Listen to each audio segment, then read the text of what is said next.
Hola, ¿cómo están? ¿Han escuchado la frase todo se mide en la cancha? También se ve reflejado en los Juegos Olímpicos y Olimpiadas en el mundo. ¿Y tiene esto relación con la geopolítica? ¿Cómo trasciende estos escenarios y conflictos en el mundo en lo que hoy se desarrolla en las Olimpiadas de Francia 2024? Analicemos los escenarios. Inicia el mapa.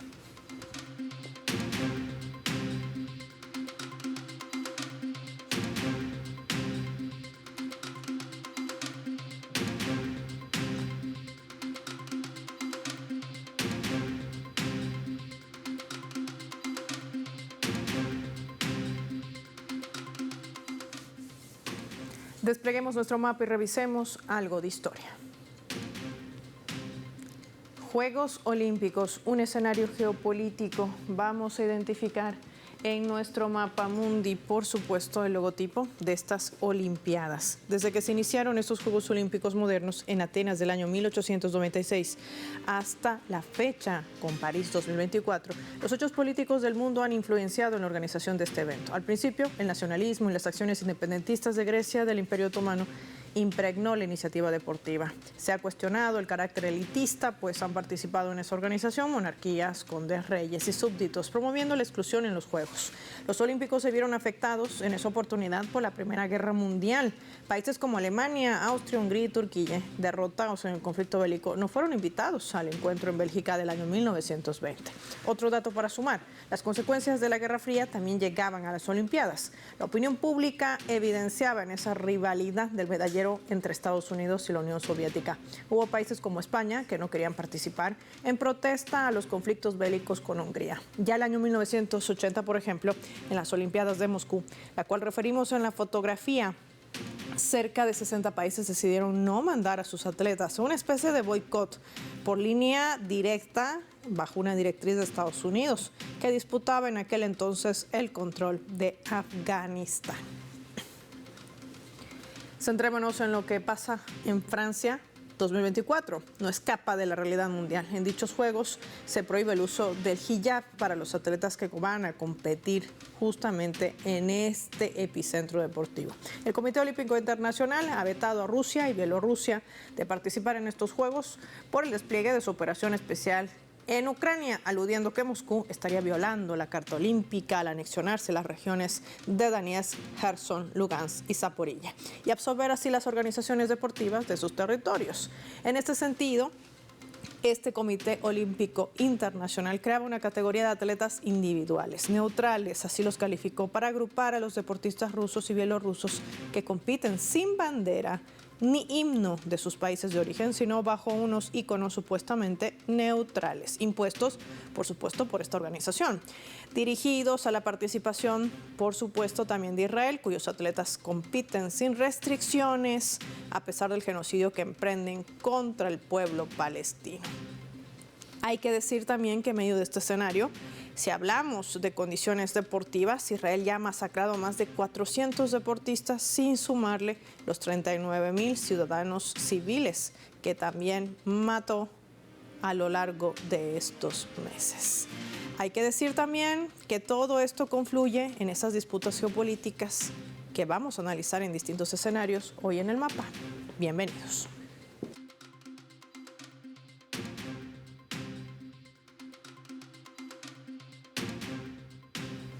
Nos acompaña en directo nuestro primer invitado, analista, experto en temas internacionales, periodista Daniel Seixo con nosotros. Daniel, qué gusto tenerte en el mapa. Gracias por tu tiempo para Telesur. Buen día.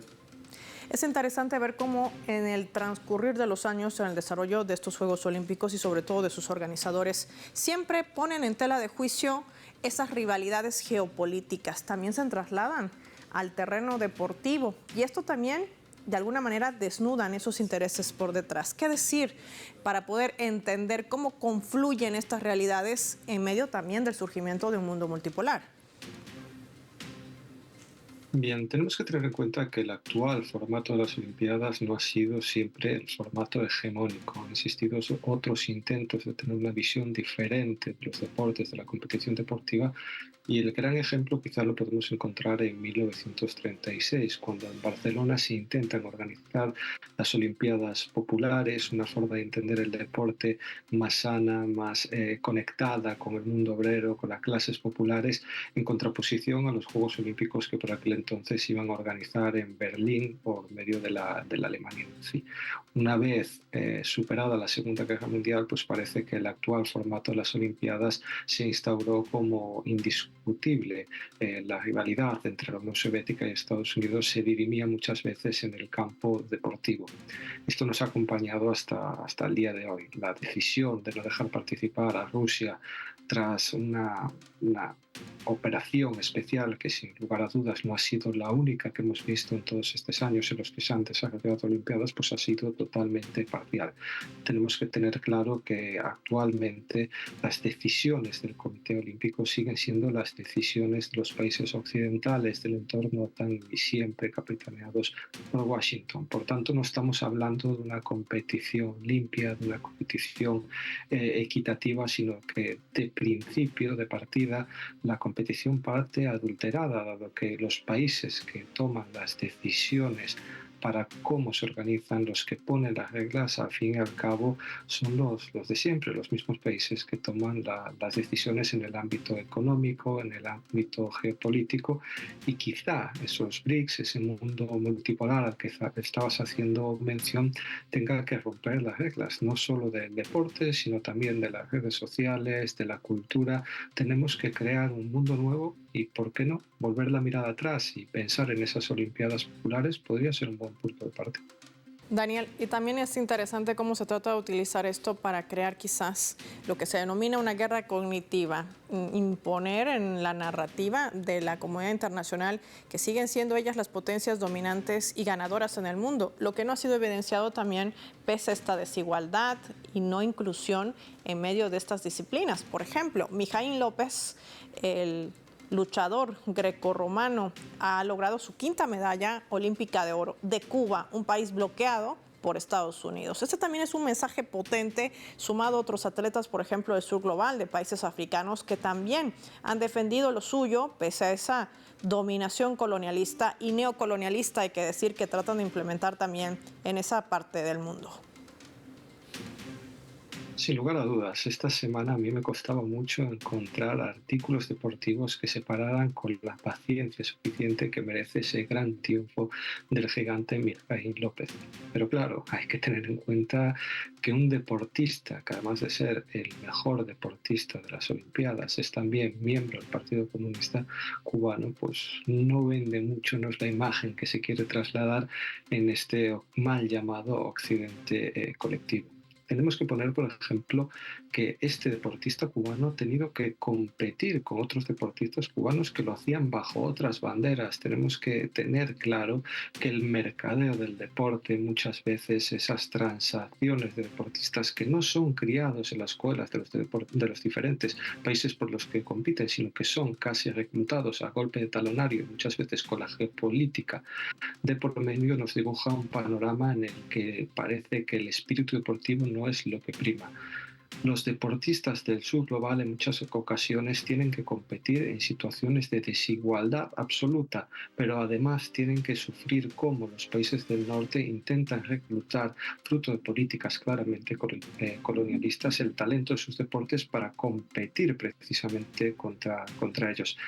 Tenemos que tener claro que tal y como respondía en la cuestión anterior, esto no crea un clima de igualdad, no crea un clima de deporte sano, sino lo que hace es intentar vanagloriar a esa vieja Europa, a los Estados Unidos, en unas Olimpiadas que sirven como escaparate de todo aquello que no son. Tenemos que tener en mente, por ejemplo, cómo ciudades como París limpian totalmente sus calles, intentan apartar a la pobreza, a la trabajadora más depauperada para que miles de visitantes puedan visitar sus calles y llevarse una imagen totalmente irreal de lo que son las calles de París o de las distintas sedes olímpicas. Las Olimpiadas se han convertido en una ensoñación, en una fantasía, en algo que no es para nada real y que no representa el espíritu que esta competición tenía en un inicio.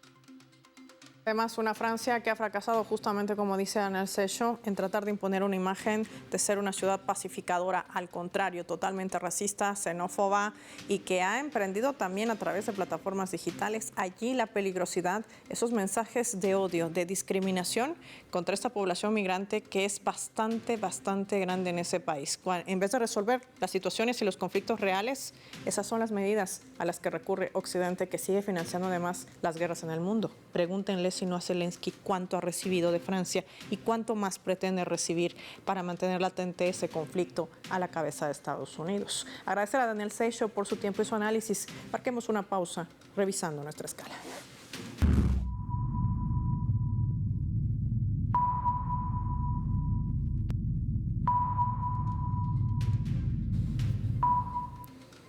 ¿Qué tan peligrosas son las plataformas digitales cuando están inundadas de ese odio fascista y qué implicaciones tiene? Esto es lo que reseña el portal web de RT. Lo colocamos en la pantalla del mapa. Está titulando Reino Unido comienza a arrestar a ciudadanos por compartir información inexacta en redes sociales.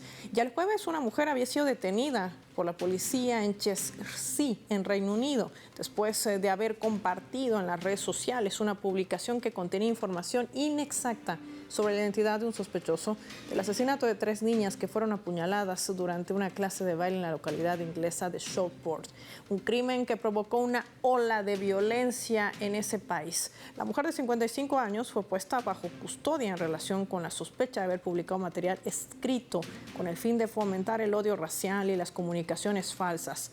Todos hemos visto los violentos disturbios que tuvieron lugar en Reino Unido la semana pasada, gran parte de ellos alimentados por comunicaciones maliciosas, inexactas en línea. Señalaba así también el superintendente general Alison Ross al momento de describir estos disturbios que comenzaron tras la detención de un adolescente de 17 años, identificado como Axel Rudakubana en relación con los asesinatos, y se propagaba justamente por las redes sociales información falsa sobre su identidad y sobre todo sobre su nacionalidad. Esto generó convulsión en ese país porque se atacaba a los refugiados, se atacó a los migrantes, se quemaron instalaciones, un caos total.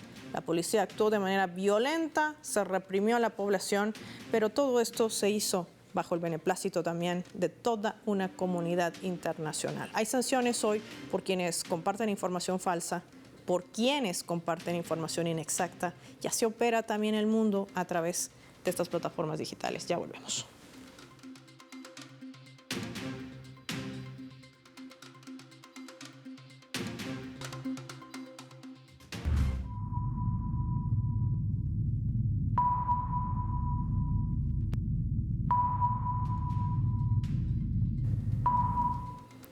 Vamos a sumar otro elemento también para el análisis a través de la fotografía. Son atletas chinos que han venido desempeñando un gran papel en los Juegos Olímpicos de París 2024. Esta es una muestra del desarrollo del gigante asiático, no solo en lo deportivo, sino también en lo económico y tecnológico. Razón para que Occidente le rinda respeto y reconocimiento. Así lo expresaba el diario Global Times, en el que se elabora un repaso del éxito de China en su participación, de los avances también dentro del campo deportivo. Tiene un impacto significativo, decía, en eventos deportivos internacionales a gran escala, ganan medallas de oro. Ya no es exclusivo de los países desarrollados. Los países del sur global están participando cada vez más y hacen notar su presencia, llegando incluso a figurar entre los números 1 en el mundo. Occidente debe reconocer y respetar el progreso de los competidores. Este es un acto digno y también puede significar un nuevo desarrollo y progreso. Se lee en parte también de la aclaración vertida a lo largo de esta entrevista en este medio de comunicación. Vamos a analizar este escenario. Está en directo con nosotros escritora, periodista, especialista en análisis internacional, Carmen Parejo desde España. Hola Carmen, qué gusto tenerte en el mapa. Gracias por tu tiempo para Telesur. Muy buenas, un saludo y un placer. Es interesante ver cómo también estas disputas geopolíticas se traducen en el campo del juego, hay que decirlo, en la cancha, como hablarían otros. China se ha convertido en un ejemplo de modernidad, ha logrado trascender con ese avance tecnológico sin dejar de lado justamente a su cultura milenaria. Y esto tiene un énfasis y un enfoque en medio de esa presión que ejerce también Estados Unidos contra toda esta región del Indo-Pacífico. ¿Cómo se traduce todos estos movimientos también en medio del desarrollo de estas Olimpiadas, que por cierto, si bien no es nuevo, pero sigue teniendo implicaciones? Bueno, en primer lugar hay que decir que hay países que tienen vetada la participación en las Olimpiadas, como es el caso de Rusia o Bielorrusia, y que por lo tanto la escenificación de geopolítica dentro de las Olimpiadas es evidente. Y en el caso de China y de los éxitos cosechados por China, no solamente, como ya sabemos, no solamente reflejan ese ámbito deportivo, ese ámbito que está muy relacionado también con el desarrollo que ha tenido China en los últimos años, como China ha conseguido cambiar las estadísticas a nivel mundial simplemente sacando a millones de personas de la pobreza en su propio territorio. Entonces eso también escenifica ese desarrollo, o sea, ese camino hacia adelante que está siguiendo China. Pero creo que es importante recordar que la época de la Guerra Fría, las Olimpiadas y las competiciones mundiales también era una forma de establecer a nivel incluso un nexo emocional con las distintas posturas o posiciones antagónicas que se enfrentaban entonces. Hoy en día también estamos viendo cómo eso se refleja en estas Olimpiadas en un nuevo contexto de pugnas geopolíticas diferente al de la Guerra Fría, pero también con un marcado carácter de antagonismo en sus modelos de desarrollo, en sus modelos de entendimiento de lo que son las relaciones internacionales, de lo que debe de ser un mundo lo que llamamos multilateral, o un mundo donde las relaciones entre los países sean de un carácter más democrático, menos vertical, que es como actualmente lo visualizamos.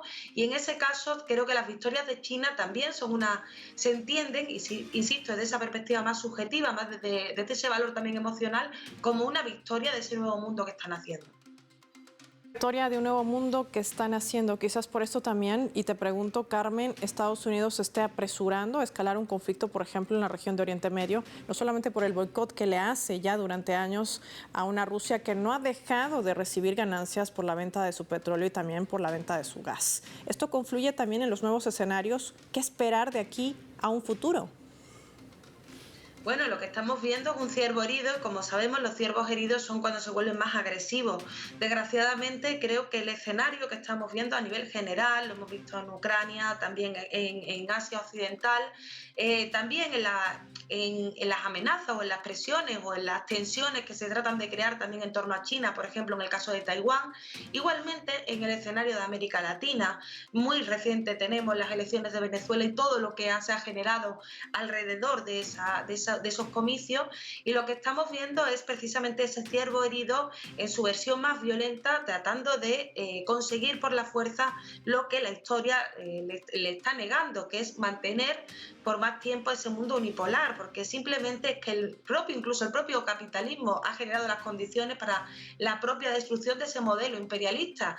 Ahora veremos a ver cómo van a actuar los distintos actores, pero creo que es muy importante entender que desgraciadamente estamos en un momento donde la paz, la diplomacia, incluso esa esencia teórica, que sabemos que no es real, pero esa esencia teórica de representar los Juegos Olímpicos como un lugar donde todos los estados están representados, donde las guerras no se van a tener en cuenta, estamos viendo que no es cierto. Estamos viendo un mundo donde desgraciadamente la diplomacia está ausente. Ojalá con la construcción de este mundo multipolar existan nuevas herramientas, nuevos foros y por ejemplo, en los Juegos Olímpicos, en este tipo de manifestaciones donde hay también un foro multilateral, donde hay distintas naciones representadas, podamos ver que el diálogo, que la diplomacia vuelve a tener un peso. Estamos en un mundo en guerra donde el ciervo herido está más violento que nunca. Quiero agradecer como siempre a Carmen Parejo por su tiempo y su análisis minucioso para nuestros televidentes del mapa. Gracias por su tiempo para Telesur. Era Carmen Parejo, escritora desde España. Finalizamos revisando nuestro vector.